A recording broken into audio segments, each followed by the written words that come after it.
you don't rock and roll, it won't be no fun at all. All right, we are back. Thank you, gentlemen. You know my first guest, of course, from Goodfellas, Hannibal and Field of Dreams. Starting Friday, he can be seen in the brand new thriller Identity. Please welcome Ray Liotta.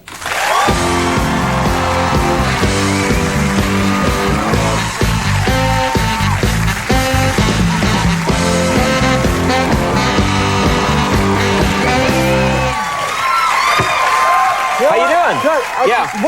What are peas and carrots? Peas and carrots, peas and carrots. That's what people say in movies. Stop wooing, ladies. I'm here all night. It's for Joe. Oh, yeah, it's for Joe. Yeah. Joe always beats me. No, peas and carrots, peas and carrots. That's what people do in movies when they're supposed to mutter at each other. It's an old stage trick. Right. Yeah, my job is to confuse the people watching me as much as possible. I'm Conan, by the way. Nice to see you. Yeah. Great, Liotta, How are you? You know, last time you were here, you brought your little girl, your daughter with you. Yeah. She's very cute. Thank you. Very nice. Does she know what you do? Because I'm thinking she probably can't see a lot of the movies that you've been in. Does she, you know, she's not sitting there watching Goodfellas. So does she know what Daddy does? Does she understand? She liked Hannibal. Oh, great. No. I like it when your head was cut off, Daddy. Exactly. Can I have some? Well, she does, like, I'll point out a poster, and, you know, right now there's the hand poster, so we'll be driving around. She said, oh, look, Daddy's movie. Oh, yeah, there's another poster. But I said I wanted to be on SpongeBob. She loves SpongeBob, so I wanted to be a voice on SpongeBob SquarePants. You know that one? What voice would you be on SpongeBob? I don't know, my own, whatever. Yeah, Shellfish, the enforcer. Yeah. Come here, SpongeBob. Slapping around SpongeBob. I want the cash now! And so I told her, I made the mistake of telling her that, you know, I was going to do that, and it didn't work out, so she's kind of disappointed every now and then. When are you going to be on SpongeBob? When are you going to be on SpongeBob? But it didn't work out. Just point to his character and go, Yeah, that was me. Yeah, right. Lie to children. That's what I believe. Lie to them. Now, you know what's amazing? In Goodfellas, of course, you play mobster Henry Hill, and now I read that he's coming out with a cookbook, and he's touring around. Yeah. He's going places, and the whole point of the movie was at the end he's in witness protection. This guy isn't supposed to be anywhere.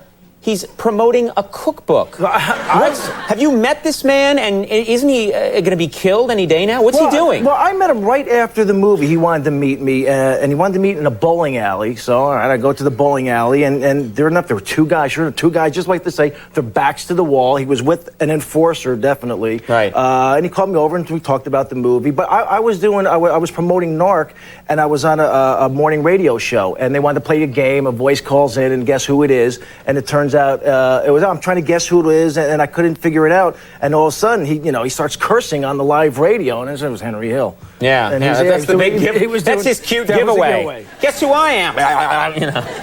So this is a guy who I'm thinking is. I mean, when he met you, was he happy with your portrayal? Because I'd be nervous that if he didn't like your portrayal, he'd have done something about it. He was, yes, he liked it. He said something I can't really say. Thanks for not making him look as bad as maybe it could have been. But did you look at the movie, man? You're not a very nice guy. No. Yeah, why'd you point that out to him? I really didn't do any favors. You had a fairly scary experience recently in an elevator. Yeah. And let's make this a public service announcement. Why don't you talk about it? Because people should be aware of elevator safety. No, I was hosting Saturday Night Live, so that was scary enough. And on Thursdays, as you know, it's a big, long day. So all I wanted to do was get home, 1 o'clock in the morning, get home to my hotel room, sleep, start early the next day, and got into the elevator, and it just stopped. I just wouldn't go. So at first, I didn't realize it. I didn't realize it wasn't going up. I had a lot of things on my mind, thinking about what I'm going to do on the show.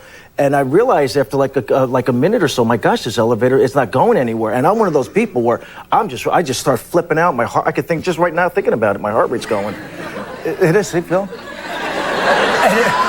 Can't believe you let me touch it. And I like that. And finally, about 5 minutes later, it opened up, and luckily I had my lines there, so like whenever I'm in a New York elevator, I always have to have a paper with me. So you really get that claustrophobic? Bad. And I went out, and everyone thinks like I'm a tough guy, but I'm not. But I went and was at a hotel, and the guys were behind the counter there, and I just went nuts. I pulled a Ray Liotta, man. I just went.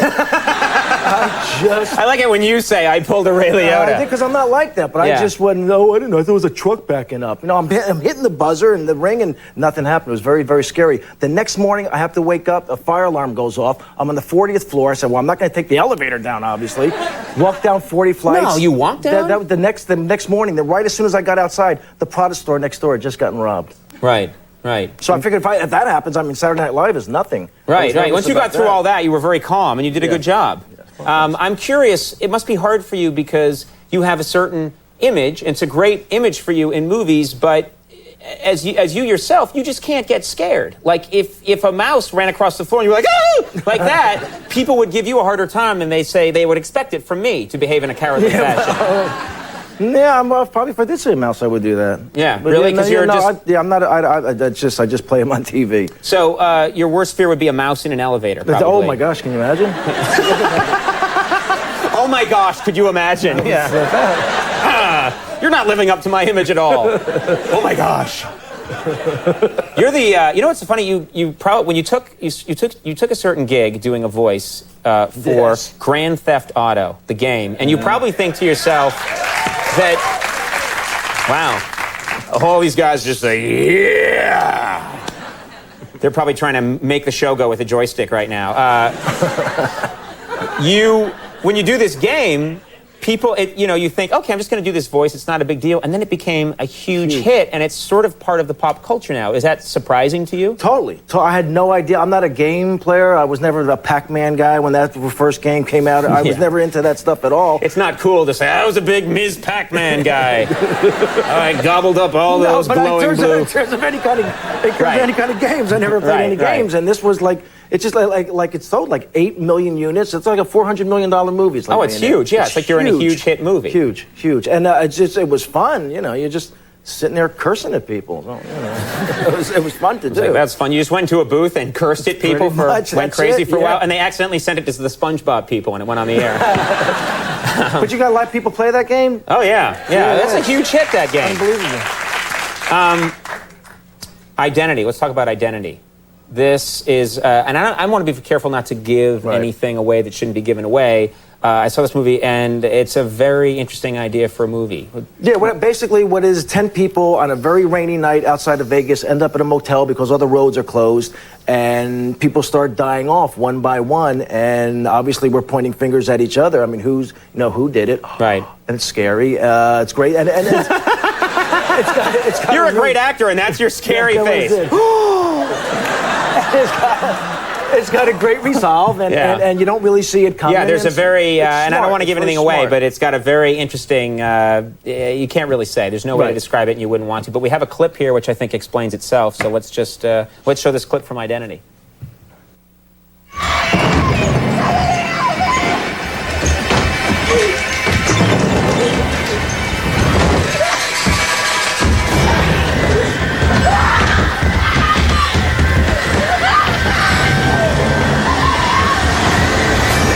Is he in there? Is he in here? Ginny, you okay? What happened?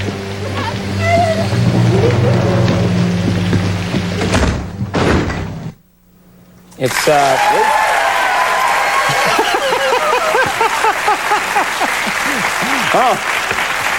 one of the great silent film actors of our time.